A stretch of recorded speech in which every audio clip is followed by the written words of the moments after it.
அனைவருக்கும் வணக்கம்.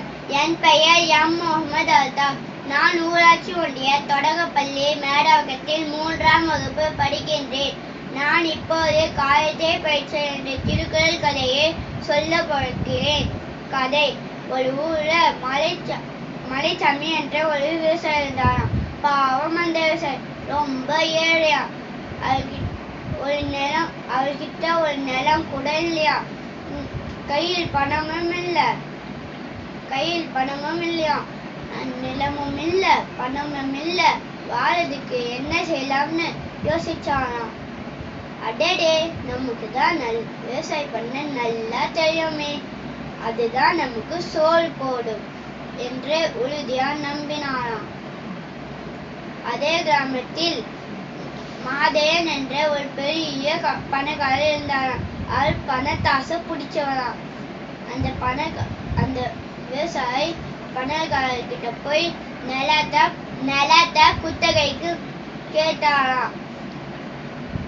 பல நிபந்தனைகள் போட்டு குத்தகைக்கு கொடுப்பாங்க. குத்தகைன்னு என்ன சொல்றது தெரியுமா? குத்தகைனா லீஸ்.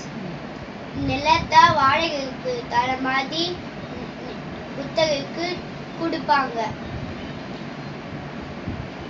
பணம் அதுக்கு பதிலா பணமாவோ இல்ல விலையில ஒரு பகுதியாவோ கொடுப்பாங்க. இப்ப நம்ம கதைக்கு போலாமா? நிலம் கிடைச்ச உடனே விவசாயம் பண்ண ஆரம்பிச்சாராம். அத பார்த்த அந்த பணக்காரர், அடடே, இவன் நல்லா உழைக்கிறானே, இவனோட உழைப்ப சுரண்டணும் என்று நினைச்சாராம். அந்த பணக்காரர் விவசாயி கிட்ட போய் குத்தகைக்கு ஈடா நிலத்துக்கு கீழே விளையதெல்லாம் உனக்கு, நிலத்துக்கு மேல விளையதெல்லாம் எனக்கு சொல்லிட்டு போயிட்டாராம்.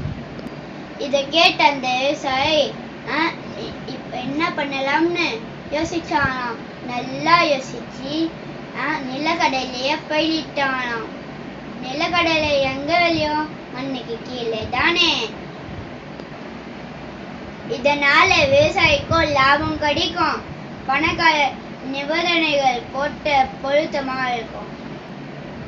இத பார்த்து அந்த கோபமடைஞ்ச பணக்காரர் மண்ணுக்கு விவசாயி கிட்ட போய், மண்ணுக்கு கீழே விளையதெல்லாம் எனக்கு, மண்ணுக்கு மேல விளையதெல்லாம் உனக்கு சொல்லிட்டு போயிட்டானாம். இந்த தடவையும் அவன் நிலக்கடலை தான் போயிடுவான்னு யோசிச்சு சொல்லிட்டு போயிட்டானாம். நம்ம விவசாயி தான் ரொம்ப புத்திசாலியாச்சே. இந்த முறை நெல்ல பயிரிட்டானா. நெல்லு எங்க விளையும்? மண்ணுக்கு மேலே தானே, மண்ணுக்கு கீழே ஒன்னும் விளையாது. மறுபடியும் அந்த பணக்காரர் ஏமாந்து போயிட்டான். பாத்தீங்களா? எந்த நேரத்துல, எந்த இடத்துல, எந்த சூழல்ல எதை செய்யணும்னு நல்லா யோசிச்சு செய்யணும்.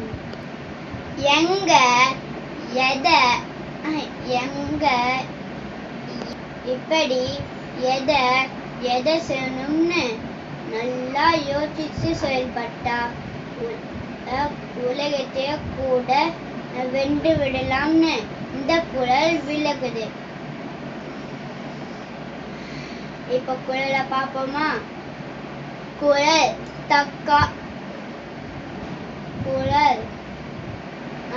ஞானம் கருதினும் கைகூடும் காலம் கருதி இடத்தால் செய்யின். விளக்கம்: செயலை முடிப்பதற்கு ஏற்ற காலத்தை அறிந்து இடத்தோடு பொருந்துமாறு செய்தால் உலகமே வேண்டும் என கருதினாலும் அது கைகூடும். நன்றி, வணக்கம்.